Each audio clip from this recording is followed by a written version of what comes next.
adik-adik, selamat berjumpa kembali, semoga sehat selalu ya. Oke adik-adik, di video kali ini kita akan mempelajari materi IPA yaitu tentang komponen ekosistem. Oke adik-adik, seperti biasa sebelum kita masuk ke materi, kita akan membahas terlebih dahulu tujuan pembelajaran kita kali ini. Coba kita sama-sama perhatikan tujuan pembelajaran kita. Yang pertama adalah kita mampu mengetahui apa sih pengertian dari ekosistem itu.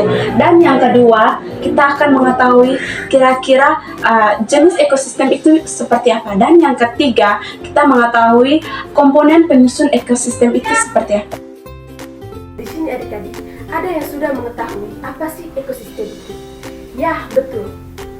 Ekosistem merupakan hubungan timbal balik antara makhluk hidup dan lingkungannya. Oke adik-adik, perlu adik-adik ketahui, hubungan ini dapat memberikan pengaruh di antara keduanya. Ekosistem terdapat di semua belahan bumi.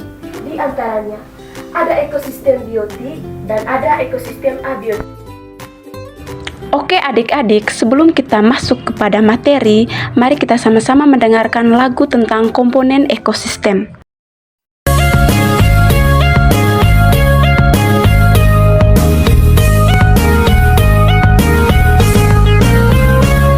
Pada hari ini kita belajar bersama tentang komponen-komponen ekosistem kita, lingkungan alam dan juga lingkungan buatan, danau, gunung, sawah, sungai dan juga lautan. Hey, yo ayo ayo ayo ayo kita belajar. Yo ayo ayo ayo kita bergembira. Yo ayo ayo ayo ayo kita belajar. Yo ayo ayo ayo kita bergembira.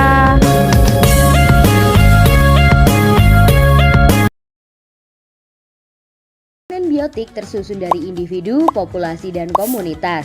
Individu adalah makhluk hidup tunggal, misalnya seekor ikan. Populasi adalah kumpulan individu yang sejenis, misalnya populasi ikan. Komunitas adalah kumpulan populasi yang hidup di suatu tempat, misalnya dalam suatu kolam terdapat populasi ikan, populasi teratai, dan populasi ganggang. Dua jenis makhluk hidup di dalam ekosistem dapat saling berinteraksi satu sama lain. Kompetisi adalah persaingan dua makhluk hidup. Contohnya persaingan singa dan hyena untuk memperebutkan makanan. Predasi adalah interaksi di mana salah satu makhluk hidup memakan makhluk hidup yang lainnya. Ekosistem adalah hubungan timbal balik antara makhluk hidup dengan lingkungannya. Ekosistem terdiri atas dua komponen, yaitu komponen biotik dan komponen abiotik.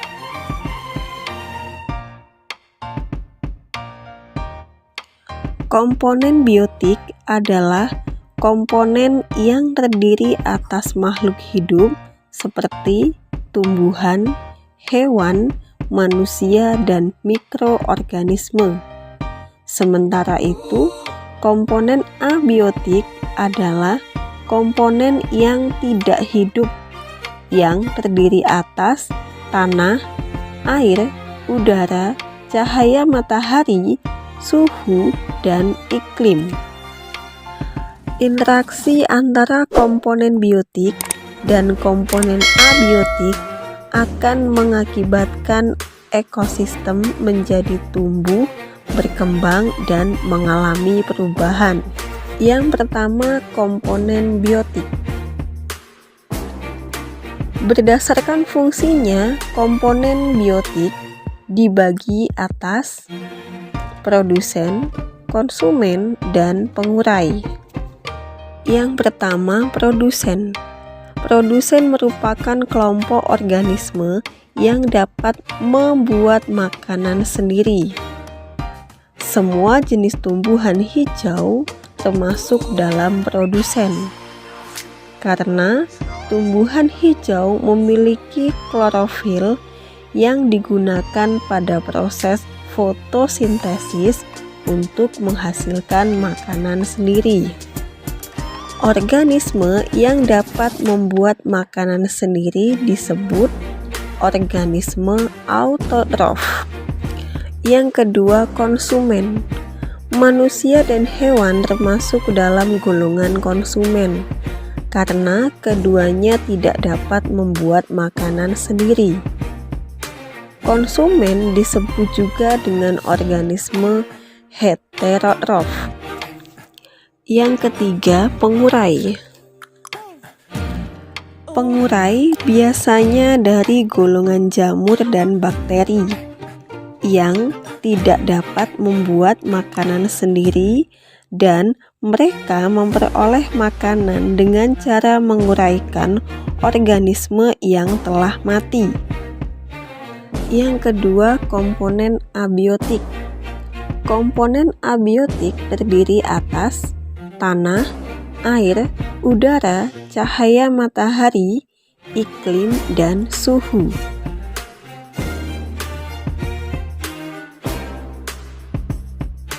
Yang pertama, tanah. Tanah merupakan tempat hidup organisme yang mengandung komposisi tertentu. Bagi tumbuhan, hewan, dan manusia, tanah berperan sebagai tempat tumbuh dan hidup, tempat melakukan aktivitas kehidupan, tempat berlindung, serta sumber nutrisi. Yang kedua, air. Air diperlukan tumbuhan, hewan, dan manusia. Air berperan sebagai zat pelarut dalam tubuh, sistem pengangkut, dan tempat berlangsungnya reaksi-reaksi biokimia yang ada di dalam tubuh.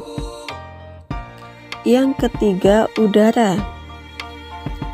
Udara sangat dibutuhkan makhluk hidup, di mana oksigen dibutuhkan untuk bernafas dan karbon dioksida dibutuhkan tumbuhan untuk melakukan fotosintesis.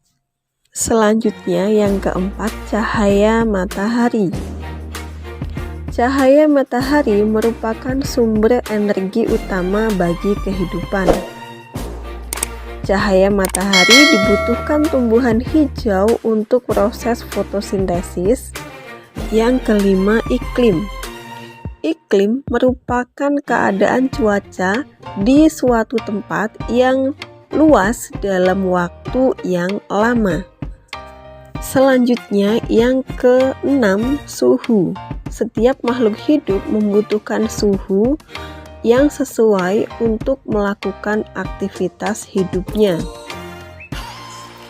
Perubahan suhu lingkungan akan sangat berpengaruh terhadap kehidupan makhluk hidup. Itulah penjelasan tentang komponen ada biotik juga dan ekosistem alami. abiotik dalam Ekosistem alami adalah ekosistem yang tanpa ada campur tangan dari manusia. Ekosistem alami ini juga dibagi lagi menjadi dua, yaitu darat dan perairan. Nah, contoh ekosistem di darat yaitu adalah